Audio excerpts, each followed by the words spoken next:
Hi everyone. In this devotional, I'm going to be spending a bit of time thinking about trees and our relationship to them and maybe what they can give us at this time. I've really been enjoying seeing everyone's pictures of Brighton just coming into bloom, and I love spring.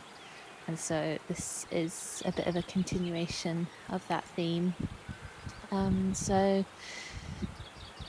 just want to invite you to sit in a comfortable seat.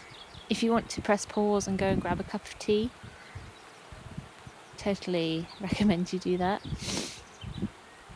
But if you're ready, just take a seat and just begin to notice how you're breathing.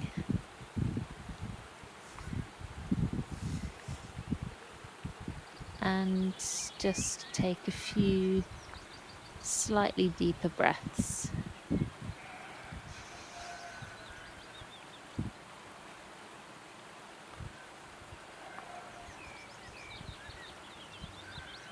Just feel the chair behind your back supporting you.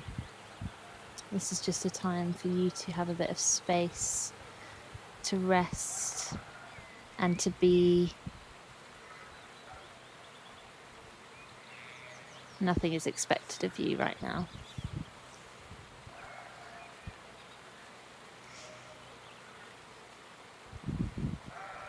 So I've actually been spending quite a bit of time with trees lately.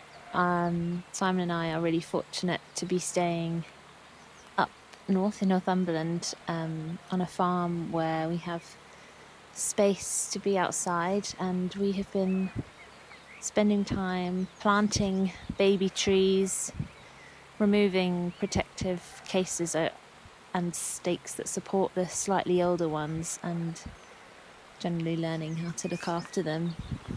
And it's something that I've found myself feeling more connected to than I expected, particularly when I see the baby ones that literally look like twigs, and then a huge, giant, ancient tree that's possibly 200 or 300 years old, that's so big and strong and steady. And I think about these old trees and it makes me wonder, what have they seen?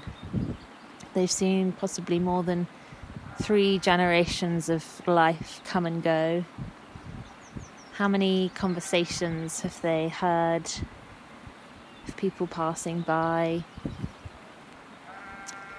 People's anxious thoughts or wise thoughts, profound thoughts. These trees have seen it all, and they are steadfast and they soak it all up. And being around these ancient trees gives me a real sense of peace and stability and safety.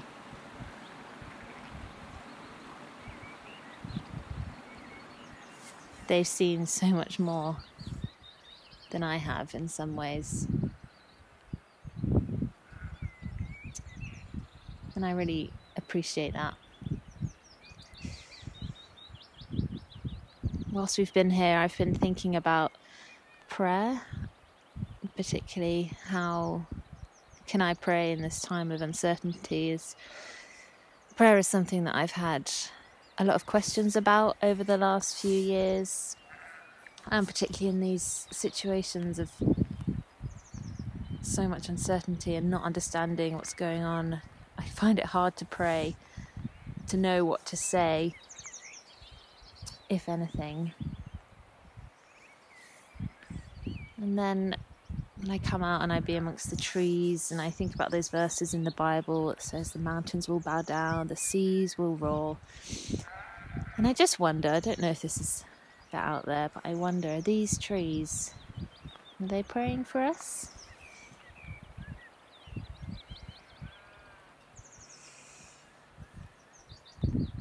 And I don't know the answer to that, it's just a thought, but that brings me a bit of comfort when I don't have the words at the moment, and that perhaps by being in nature, whether it's walking in it or sitting in the garden or looking at the tree blossom from out of a window,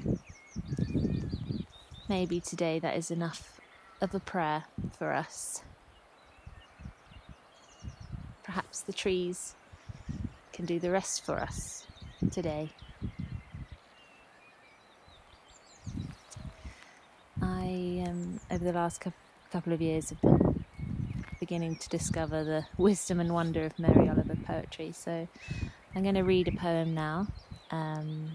It's called I Happen to Be Standing, and just invite you to let the words wash over you. Enjoy the scenery of the video, or close your eyes and imagine another special place in nature that you feel connected to, or that is important to you.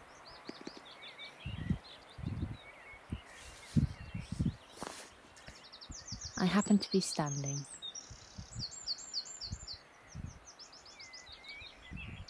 I don't know where prayers go, or what they do. Do cats pray while they sleep, half asleep in the sun? Does the opossum pray as it crosses the street? The sunflowers, the old black oak growing older every year? I know I can walk through the world, along the shore or under the trees, with my mind filled with things of little importance, in full self-attendance. A condition I can't really call being alive. Is a prayer a gift or a petition? Or does it matter? The sunflowers blaze. Maybe that's their way. Maybe the cats are sound asleep. Maybe not. While I was thinking this, I happened to be standing just outside my door with my notebook open, which is the way I begin every morning. Then a wren in the privet began to sing. He was positively drenched in enthusiasm. I don't know why, and yet, why not? I wouldn't persuade you from whatever you believe or whatever you don't. That's your business. But I thought of the wren singing. What could this be if it isn't a prayer?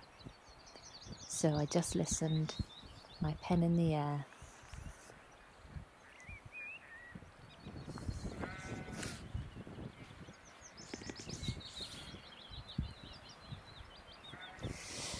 Bless you all today. Know that you are enough and you are so loved.